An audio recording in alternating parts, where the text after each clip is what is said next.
সুপ্রিয় বন্ধুরা আসসালামু আলাইকুম রাহমাতুল্লাহি ওয়া বারাকাতুহু। দিস ইজ বিন্দাস with from Singapore. Welcome back to another latest tutorial ভিডিওতে। আজ এই ভিডিওতে আমি দেখাতে চলেছি এমন একটা টিপস, যে টিপসটা ফলো করলে আপনার হাতে করা যে ভিডিওটা আছে সেই ভিডিওটাকে আপনি ডাইরেক্টলি গিম্বেলে করা ভিডিওর মতো সেম স্টেবিলাইজ করবেন।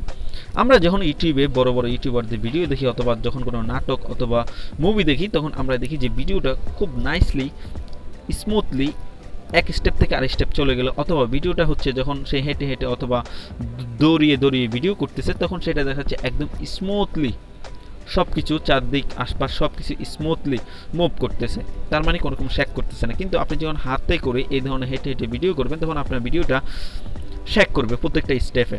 এখন কথা হচ্ছে যে আপনার এই শেক করা হাতে করা ভিডিওটার থেকে কিভাবে আপনি শেক দূর করবেন, সর্বোপরি আপনার ভিডিওটাকে কীভাবে আপনি স্টেবিলাইজ করবেন, এখন আমি দেখাতে চলেছি সেই টিপস। সো এই ধরনের আনকমন টিপস পেতে এখনই আপনি যদি আমার চ্যানেল নতুন হয়ে থাকেন সাবস্ক্রাইব করে রাখুন, আর আপনার বন্ধুদের সাথে অবশ্যই ভিডিওটা শেয়ার করে তাদেরকেও জানার সুযোগ করে দিন। তাহলে চলুন আর কথা না বাড়িয়ে ডাইরেক্টলি আজকে টিউটোরিয়ালে চলে যাওয়া যাক। কি এই টিপসটা যদি আপনি কি ফলো করতে চান, তাহলে আপনার মোবাইলে অবশ্যই থাকতে হবে গুগল পটু এই অ্যাপসটি।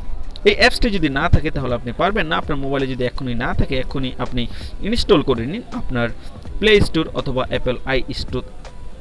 অ্যাপল স্টোর থেকে। ওকে, সো ইনস্টল করার পর তখন সেটা ঠিক এভাবে আসবে। আসার পর আপনি অ্যাপসটাকে ওপেন করবেন। অ্যাপসটাকে ওপেন করলে ঠিক এভাবে আসবে না, ঠিক আছে, কারণ আমার এটা অলরেডি আমি ইউজ করতেছি, যার কারণে এখানে আপনাকে অবশ্যই একটা জিমেল আইডি অ্যাড করে নিতে হবে। এই দেখুন আমার অলরেডি আমার জিমেল আইডি এখানে অ্যাড করা আছে। ওকে, দেন যেহেতু অ্যাড করা আছে, ভেরি গুড। সো আপনি এর পরবর্তীতে যখনই আপনি যে ভিডিও আপনি করবেন, ওই ভিডিওটা করার পর কিছুক্ষণ পরই আপনি এই অ্যাপসটা ওপেন করবেন। এই অ্যাপসটা ওপেন করার পর দেখতে পাবেন যে শুরুতেই আপনার ওই ভিডিওটা চলে আসছে। আচ্ছা, কিন্তু আমি তো অলরেডি একটা ভিডিও করে রাখছি, সো আমি এখন দেখাচ্ছি আমি হাতে করা একটা ভিডিও করলাম। এই হচ্ছে আমি হাতের মাধ্যমে এই ভিডিওটা করলাম। ঠিক এটা না, এই ভিডিওটা দেখুন। এটা আমি ভিডিও করতেছি হেঁটে হেঁটে, আমার ফ্রেন্ড পিছন থেকে সে ভিডিও করতেছে আমার, কিন্তু এটা তো অনেক শেক করতেছে, তাই না? অনেক শেক করতেছে। আমি যখন হাঁটতেছি, আমার ফ্রেন্ডও হেঁটে হেঁটে ভিডিও করতেছে খালি হেঁটে, সেটা অনেক পরিমাণে শেক করতেছে। তো এখন কথা হলো এই শেকটাকে এখন আমি কিভাবে দূর করব। ওকে, তার জন্য অবশ্যই আপনি এইভাবে ভিডিওর উপরে আপনি ক্লিক করুন।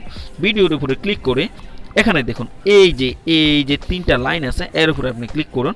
ক্লিক করলে এভাবে স্টেবিলাইজ অপশন চলে আসবে। আমি ভিডিওটা একটু শর্ট করে নিলাম আপনাদের ইজিলি বোঝানোর জন্য। সো এরপরে আপনি এই স্টেবিলাইজ অপশনের উপরে ক্লিক করবেন। স্টেবিলাইজ অপশনের উপরে ক্লিক করার সাথে সাথে ভিডিওটা খুব দ্রুত স্টেবিলাইজ হবে। স্টেবিলাইজ যদি আপনার ভিডিওটা যদি লং টাইপের হয়, তাহলে একটু সময় নেবে, সো আপনাকে একটু অপেক্ষা করতে হবে, কিছুই করার নেই। আমার ভিডিওটা অলরেডি স্টেবিলাইজ করা শেষ। সো যখন স্টেবিলাইজ করা শেষ হবে, ঠিক সাথে সাথে এভাবে সেভ কপি অপশন আসবে উপরে। ওকে, সো আপনি সেভ কপি অপশনের মধ্যে ক্লিক করবেন।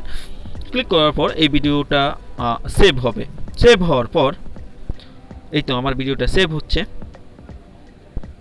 ইয়েস, সেভ হয়ে গেলে এখন আমি প্লে করতেছি আমার এই সেভিং ভিডিওটা। দেখুন, এটাতে যখন আমি ফার্স্ট প্লে করছিলাম, এটা প্রচুর পরিমাণে শেক করছিল, এখন আর সেই শেক অপশনটা কিন্তু নেই। ওকে, দেখছেন এটা এখন স্মুথ হয়ে গেছে। ওকে, সো এইভাবে আপনি যতবার স্টেবিলাইজ করতে থাকবেন, কোনো সমস্যা নেই, যতক্ষণ পর্যন্ত আপনার ভিডিওটা স্মুথ না হবে ততক্ষণ পর্যন্ত আপনি এটাকে স্টেবিলাইজ করতে থাকবেন। ওকে, করার পর আপনার ভিডিওটা অটোমেটিকলি যে সেভ অপশনে আপনি ক্লিক করলে অটোমেটিকলি এটা এভাবে সেভ হয়ে যাবে। ওকে, সেভ হওয়ার পর আপনি চলে আসবেন আপনার ভিডিও এডিটরে এসে আপনার ভিডিওটাকে এভাবে ওপেন করে ঠিক নতুন একটা ফাইল নিয়ে দেন এখন আপনার ওই ভিডিওটাকে এখন আপনি নিয়ে আসবেন ঠিক এখানে। ওকে, এই যে রেস্টোর্ড অপশন আছে, তখন আপনি আপনার ভিডিওটাকে রেস্টোর্ড অপশন আপনি পেয়ে যাবেন। ওকে, দেন আপনি রেস্টোর্ডে ক্লিক করবেন। ক্লিক করার সাথে সাথে আপনার ভিডিওটা এখানে চলে আসবে। ওকে, দেন এই দেখুন এই হচ্ছে সেই ভিডিওটা, যে ভিডিওটাকে আমি স্টেবিলাইজ করলাম। ওকে, সো স্টেবিলাইজ করার সাথে সাথে এখন আমি এটাকে ঠিক যেভাবে চাই সেভাবে আমি এটাকে এখন এডিট করতে পারবো। যতটুকু আমার দরকার নেই ততটুকু আমি ডিলিট করতে পারবো। আপনি তো জানেন কীভাবে ভিডিও এডিট করতে হয়। So thank you so much for watch this video. এই ধরনের লেটেস্ট এবং আনকমন টিপস পেতে এখনই আমার চ্যানেলটা সাবস্ক্রাইব করে রাখুন যদি আপনার আমার চ্যানেল নতুন হয়ে থাকেন, আর এই ভিডিওটা আপনার বন্ধুদের সাথে অবশ্যই শেয়ার করবেন। যারা এখনও যায় না, যাদের ভিডিও কোয়ালিটি এখনও ভালো হয় না, তাদেরকে শেয়ার করে তাদেরকে জানার সুযোগ করে দিন। Thank you so much for watch this video. দেখা হবে নতুন কোনো ভিডিওতে। আল্লাহ হাফেজ।